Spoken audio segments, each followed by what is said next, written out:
Every history book tells you the same story. Humans settled down, built villages, started farming, and somewhere along the way figured out how to make alcohol. Civilization first, drinking second. Except that's completely backwards. The oldest evidence of brewing doesn't come from a village. It comes from a cave. And the people who made it hadn't invented farming yet. But to understand how far back this actually goes, you have to go further than the cave, further than the first brewery, further than the first human being. It started about 10 million years ago, on a forest floor in Africa, with a small primate and a piece of fruit that had been sitting on the ground for too long. When fruit falls from a tree and sits on the ground, the sugars inside it start breaking down. Yeast gets in. Fermentation begins. The fruit starts producing small amounts of ethanol. And when our primate ancestors ate that fruit, something happened in their brains. It felt good. They didn't know why. But they came back for more. A biologist at UC Berkeley named Robert Dudley argued that our ancestors didn't just tolerate alcohol, they evolved to seek it. The faint smell of ethanol meant ripe fruit. Ripe fruit meant calories. Calories meant survival. The brain learned to treat it as a reward.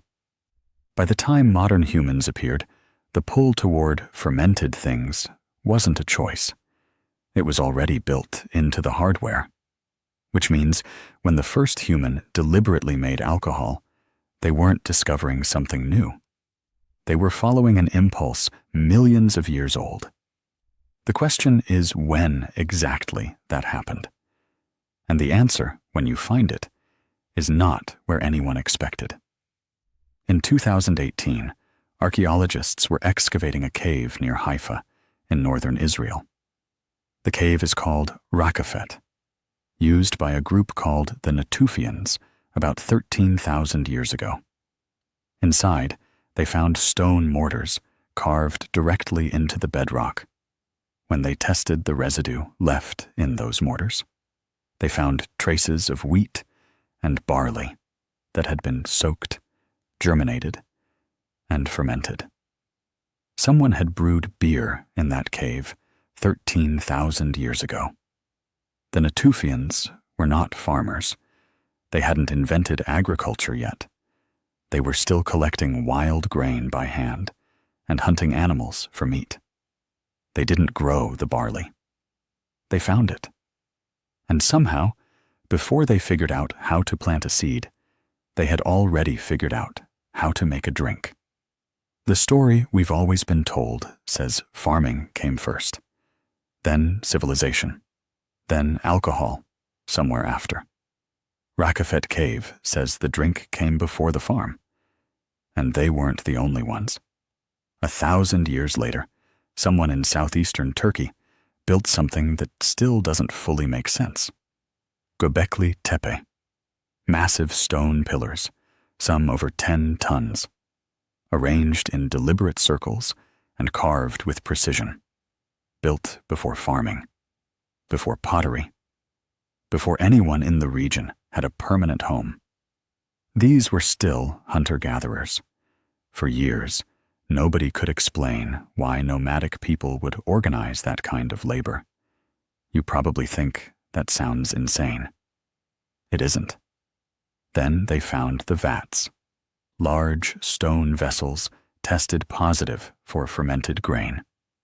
People weren't just visiting Göbekli Tepe. They were brewing there, in large quantities, for gatherings. The desire to come together and drink was apparently worth moving 10-ton stones for. Which raises a question an archaeobotanist named Patrick McGovern has spent decades trying to answer.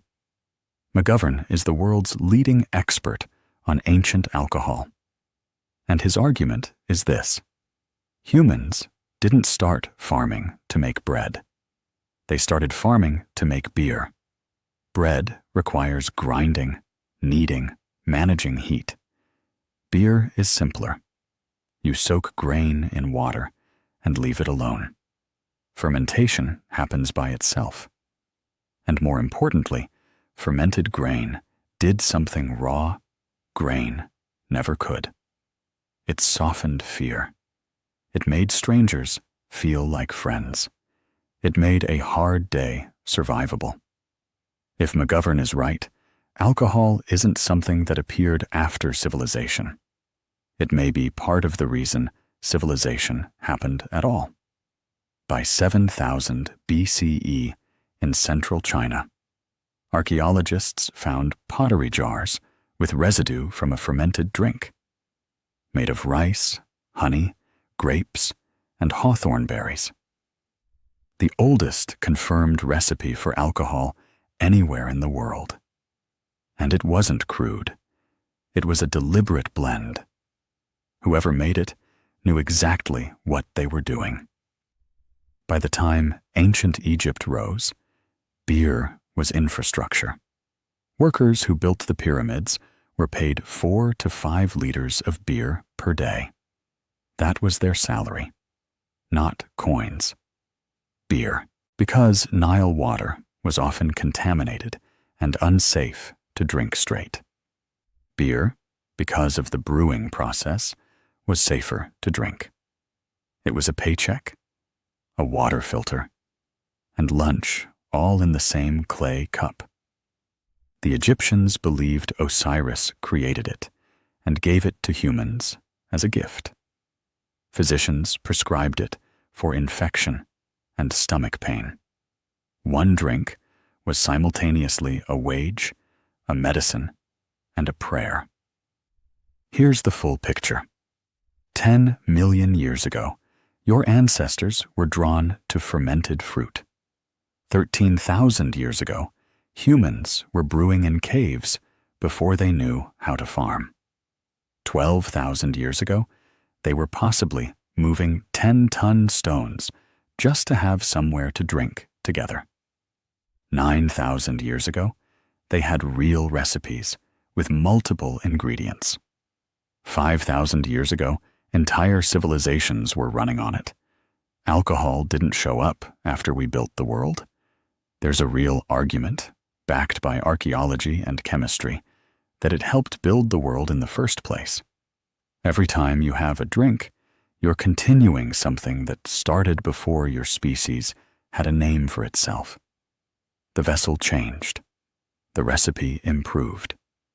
But the impulse is the same one that made a primate reach for overripe fruit on a forest floor 10 million years ago. We didn't invent the craving. We just learned how to satisfy it on purpose.